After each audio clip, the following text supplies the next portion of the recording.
Si vous passez vos après-midi sur un terrain de foot, vous faites partie d'une tradition vieille de plusieurs siècles. Imaginez-vous en Chine, au IIe siècle avant JC.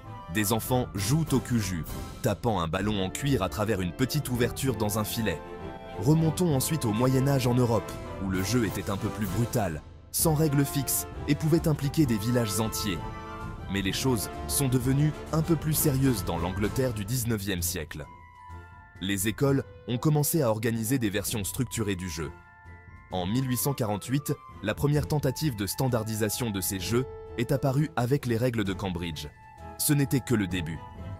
En 1863, l'Angleterre a créé la Football Association, posant les bases du football moderne en le séparant du rugby. Grâce à l'Empire britannique, le football s'est répandu comme une traînée de poudre à travers le monde. En 1904, le besoin d'un organe directeur international a donné naissance à la FIFA. Et en 1930, l'Uruguay a accueilli la première Coupe du Monde, marquant une nouvelle ère pour ce sport.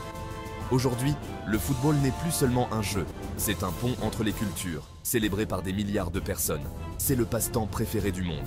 Alors, la prochaine fois que vous tapez dans un ballon, n'oubliez pas que vous faites partie d'un héritage qui se développe depuis plus de 2000 ans.